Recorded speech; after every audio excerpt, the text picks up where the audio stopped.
So I hope she's here. We're gonna bring your next act for the night.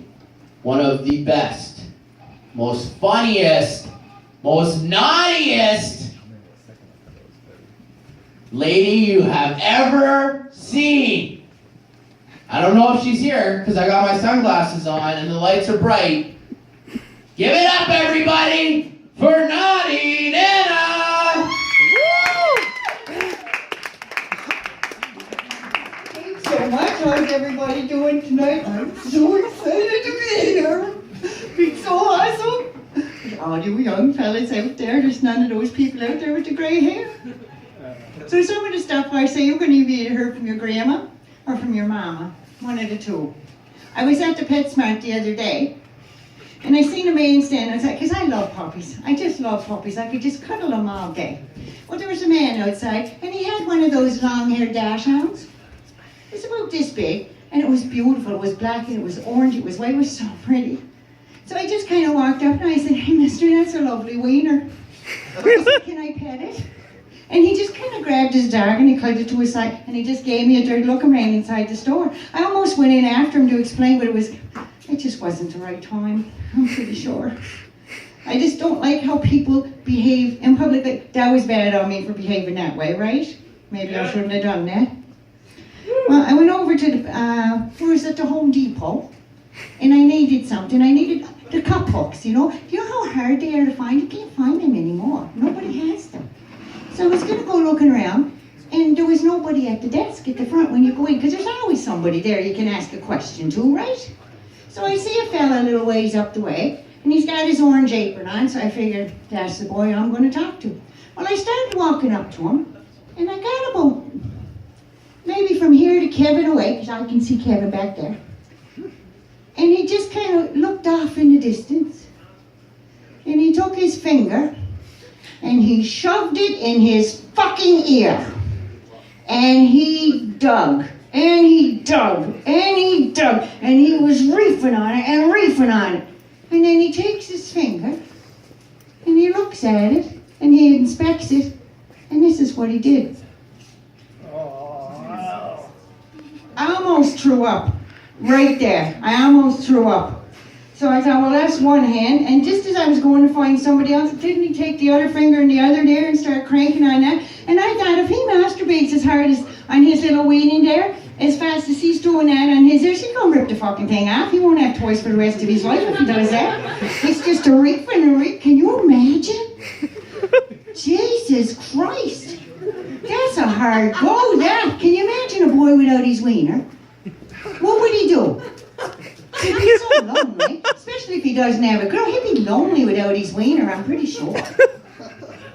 Things like that, they get in your head, and they fucking stay there. Especially at my age, because I took out all the important files that I needed when I was younger, and I just filled them with bullshit. They're gone.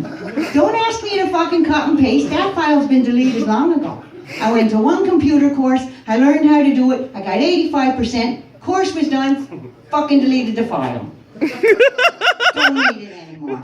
It's gone. When I need something cut and paste, I call my kids. And they just look at me and they say, well, don't tell me it's fucking easy, because obviously if it was easy, I'd be doing it, right? I'm not doing this to put you out of your way. I'm doing it because I don't fucking know how and I don't remember. Just fucking get up here, sit down, and do it. Otherwise, I'm going to have to get out a pen, get out some paper and a fucking envelope and a stamp. And I can't do that. I don't have the time. Because I like to be here with folks like you. So I got to think up other shit. All them files are gone because it's filled up with this shit. But this is fun shit, right? Yeah! Right. Now, when you go shopping, you see stuff. There's stuff your eyes should not be blessed to see. Ever. Ever. I was walking behind a woman at the Walmart. And I know they have a site to people at Walmart. I got lost on there for 4 fucking hours watching that. And it wasn't so much the people, it was the comments that were on it that just made me roar. Well, I seen this woman going, and she had, I'm going to say like a triangle arch. It kind of went like this. And at the back, you could see these little happy faces underneath. She had like leggings on, but she had these little wrinkles underneath. put 2 eyes on the cheeks of her arse. So give me something fun to follow, right? And as she was going, the wrinkles were leaving. They were disappearing right before my eyes. And every step she took, they were getting up farther. And they were getting farther. And I thought, Jesus Christ, her friggin' pants must be dying to get up there for something. There must be a party up there because her arse was just eating them pants like there was no tomorrow. I just kept gobbling them up and gobbling. They came up to here by the time she was at the checkout. They were up to here. Now, I can't, when you have a wedgie, you know, sometimes it's just, it's not bad. You just kind of sit there and just kind of do one of those, right? It's not, everybody gets them. It's nothing to be embarrassed. You just kind of, like that. That's all you have to do. But her sitting there and that's going up and up and up and up. Every wrinkle disappeared, one step at a time. Now, you can't tell me that's comfortable. I don't care what size you are. But I was walking across the living room the other day, and I kind of felt something behind me, and I realized it was my arse that's starting to slap on the back of my thighs. I don't like that. So I decided, I used to teach Zumba, and I thought maybe it's time I get back to that gym and start taking a Zumba class. A friend of mine, Penny, does it, and we did all of our qualifications together. So I go back to Penny's class, and I'm getting right cocky. I'm doing everything. I know them steps, and I'm just going. I'm just a cha-cha. Look at that. Right? I can do that stuff. I can do that all day long. Well, they do one that's toning, so you got these little weights. And I was getting right impressed. I was getting excited. I was starting to get pipes and everything. I was getting right cocky.